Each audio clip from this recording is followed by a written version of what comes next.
जीवन में ये तो एक बात है कि तुम्हारे पुत्र सुखदेव को तो यही नहीं पता हम स्त्रियां हैं या वो पुरुष है।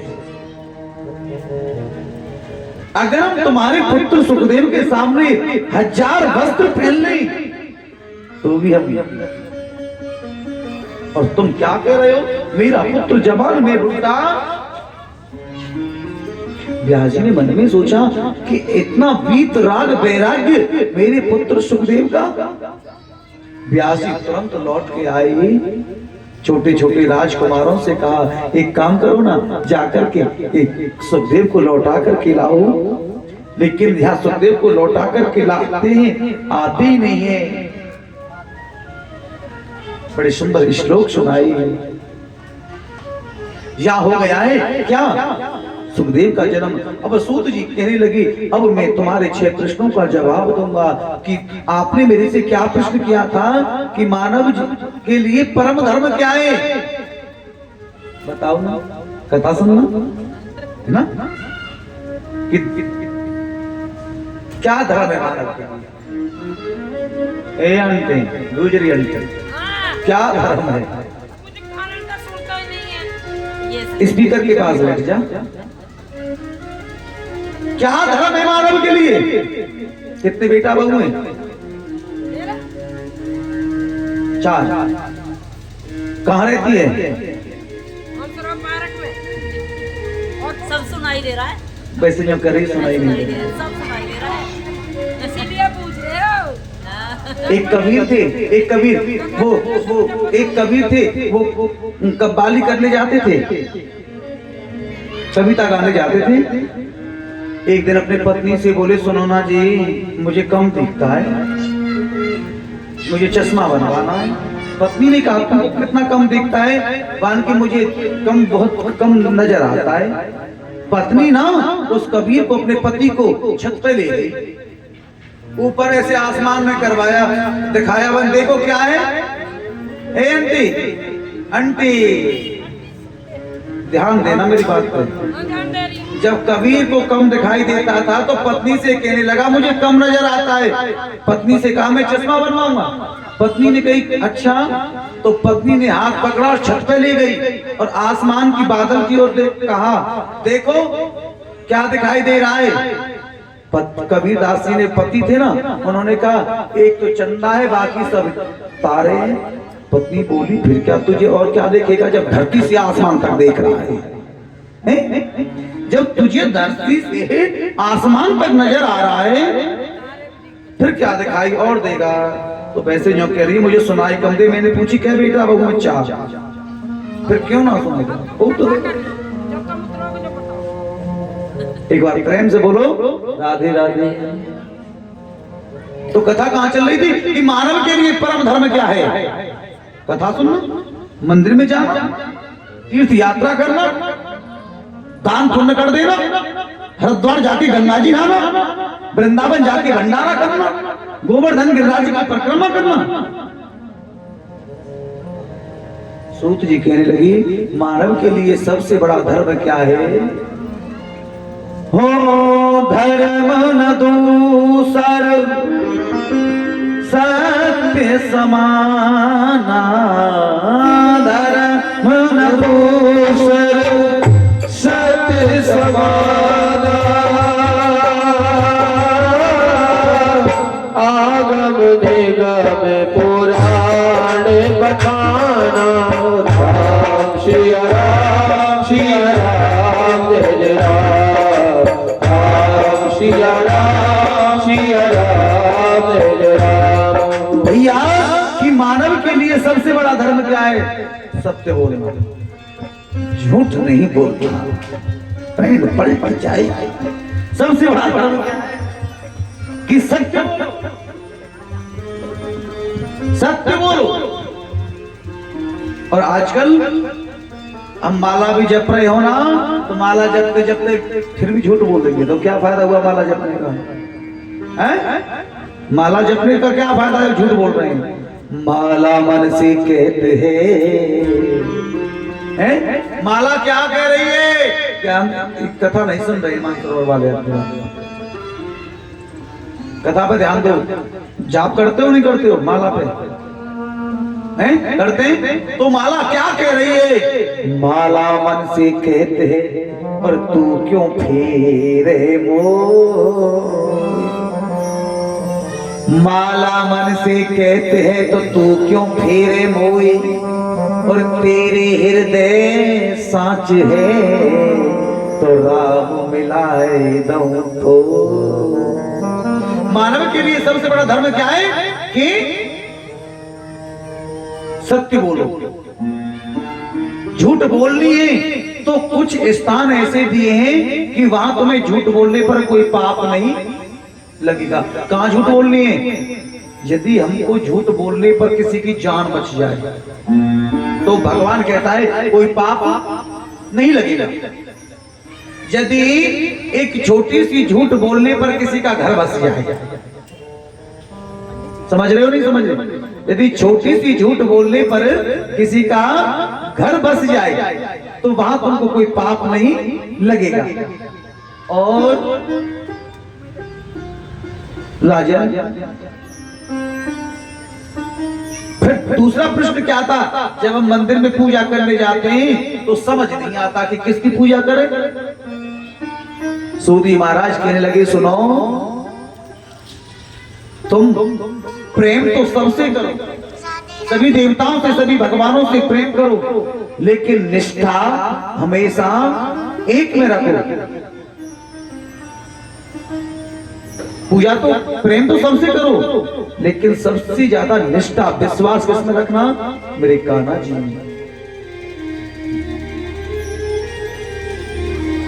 देखो ये सामने वृक्ष खड़ा है ना, इसकी डाली भी है, पत्ते भी हैं, फूल भी आते होंगे हैं? लेकिन इसकी शुरुआत कहां से? मेन क्या है? जड़। तुम किसी को भी मानो, किसी से प्रेम करो, लेकिन निष्ठा हमेशा मेरे गोविंद में रखो। और राजन तीसरी बात आपने कहा महाराज, जब भगवान अजन्मा है तो फिर वो देवकी और वसुदेव के पुत्र कृष्ण बन के कैसे आ गए?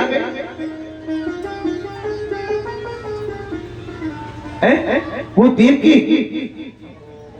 वसुदेव के पुत्र कृष्ण बन के कैसे आ गए? दशरथ के पुत्र राम बन के वो कैसे आ गए? सूत जी महाराज कहने लगे, जब जब इस पृथ्वी पर दुष्टों का बोलबाला ज्यादा हो जाता है, जब जब धर्म की हानि होती है, तब तब मेरा गोविंद अवतार लेता है।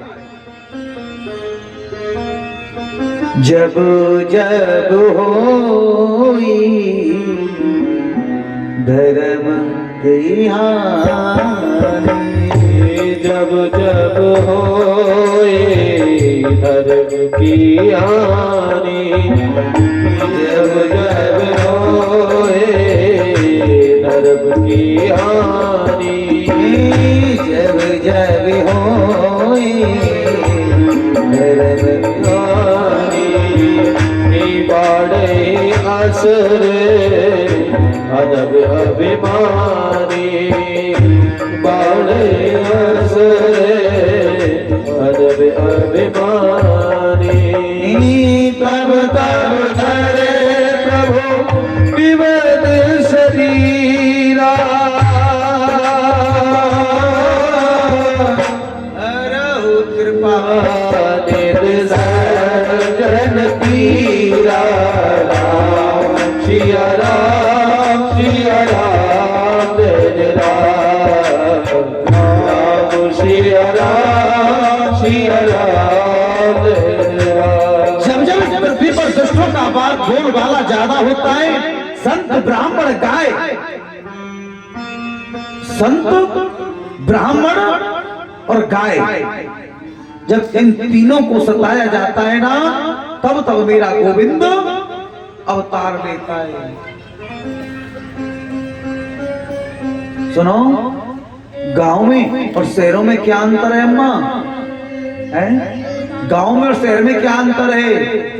शहर में, दिल्ली में और बरसाने में क्या अंतर है? दिल्ली में गाय आवारा घूमती हैं, कुत्तों को घर में रखा जाता है, और गांवों में गायों को घर में रखा जाता है तो कुत्ते आवारा घूमते हैं। विप्रदेन सुर संत हित और लीन मनुज अवतार। विप्र माने ब्राह्मण, और धेनु माने गाय, सुर माने देवता, संत माने महात्मा। तब इन पर अत्याचार किया जाता है ना, तब मेरा गोविंद अवतार लेता है। भगवान के 24 अवतार हैं, 23 अवतार तो हो गए, लेकिन 24वां अवतार मेरे गोविंद का अभी तो कलयुग का पहला चरण रखा है ना।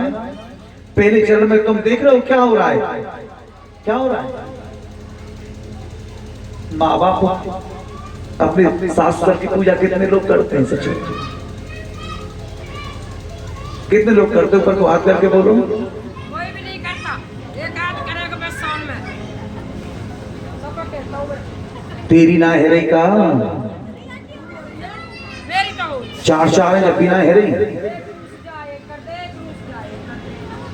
एक बात बताओ, सब अपनी माँ से प्रेम करते हैं ना, करते हैं ना, लेकिन मेरी समझ में एक बात नहीं आती कि अनाथ आश्रम में तो फिर वो किसकी माँ है? ये कलयुग का पहला चरण है, समझ लेना मेरी बात। गाय की सेवा सब करते थे पहले, अब कुत्तों की कर गई। कलयुग का प्रभाव चल रहा है। एक बार ना शर्मा जी हमारे शिष्य ने भी कुत्ता पाल लिया था, यही है ना। अब वो मर गया तो सब घर के वियोग में ऐसे हो गए थे। हमने कि क्या हुआ? कुत्ता मर गया। मैंने कि भला हुआ तेरा कुत्ते के लिए। एक बात बताऊं, जिस कुत्ते को हम पाल लें और वो मर जाए, और मरने के बाद में तुमने दुख माना अपने शरीर में, और दुख मानते मानते यदि प्राण निकल जाए तो अगला जन्म कुत्ते का ही मिलेगा। नोट कर लेना तुम मेरी बात। अगला जन्म जन्म जन्म मोलियतने करायो, जन्म जन्म मोली जतने कराए, अंत राम मुख आवत नाए, अंत राम मुख आवत नाए। राजन, जो भरत जी महाराज थे ना, घर से किस लिए आए थे? भगवान का भजन करने के लिए। एक मृग के बच्चे में मन फंस गया और मृग का बच्चा भाग गया, और भरत महाराज मृग मृग मृग मृग आहा मृगा नाम, आहा मृगा नाम, मृगा मृगा कहते कहते अपने शरीर को त्याग दिया। और दूसरा जन्म किसका मिला? मृग का। तो याद रखना। अब तो राजन बड़ी सुंदर कथा है। अब 24 अवतार होगा किसका? कल्कि भगवान का। और कहाँ होगा? संबलपुर गांव में होगा, और एक ब्राह्मण के घर में होगा। एक घोड़े पर बैठ करके हाथ में तलवार लेकर के आएंगे और दुष्टों का संहार कर देंगे। फिर दोबारा से सतयुग आ जाएगा, फिर दोबारा से सतयुग आ जाएगा। राजन इधर महाराज ये भगवान के अब कहने लगे, महाराज मुझे एक बात बता दो, क्या इन 24 अवतारों में ना सबसे ज्यादा जो भगवान से जुड़े हुए वो 2 अवतार हैं? कौन कौन से? एक राम जी का और दूसरा कृष्ण का। राम कृष्ण दो एक हैं, अंतर नहीं में, इनके नैन गंभीर है, उनके चपल विशेष। राम और कृष्ण में क्या अंतर है? राम जी के नेत्रों में गंभीरता है और कृष्ण के नेत्रों में चंचलता है। लेकिन इधर व्यास जी के मन में क्या बात चल रही है कि मैं अपने पुत्र को लौटाऊं। छोटे छोटे राजकुमारों को भेजा, जाओ तुम मेरे पुत्र को लौटा के लाओ और जाकर कुछ श्लोक सुनाओ। छोटे छोटे राजकुमारों ने जाकर के श्लोक सुनाए। कस्तूरी तिलकम लाटपटले वक्षस्थले कौस्तुभम नासाग्रे वरमप्यकम करतले वेणु करे कंकणम। सुखदेव जी बोले और सुनाओ और सुनाओ और सुनाओ ना। राजकुमारों ने कहा सुनो, हम पर तो इतना ही आता है, अगर तुमको ज्यादा सुनना है ना तो अपने पिताजी के पास चलो। सुखदेव जी महाराज दौड़ करके आए। सुखदेव जी महाराज को व्यास जी ने जनक महाराज के यहाँ भेज दिया परीक्षा लेने के लिए। देखो कि मेरे पुत्र सुखदेव ने काम और क्रोध और अहंकार को जीता है या नहीं जीता। सुखदेव जी कहां पहुंचे? जनक महाराज के द्वार पर। बोली हम व्यास पुत्र सुखदेव हैं, जनक महाराज से मिलना चाहते हैं। अंदर से आवाज आई कि अभी हमारे पास में समय नहीं है, अभी हमारे पास में समय नहीं है, 4 दिन तक। सुखदेव जी महाराज द्वार पर खड़े रहे। 5वें दिन आकर के देखा तो सुखदेव जी के चेहरे पर बिल्कुल भी सड़कुन नहीं। जनक महाराज समझ गई कि लगे बस मैं इतना ही देखना चाहता था कि तुमने काम क्रोध अहंकार सबको जीता है।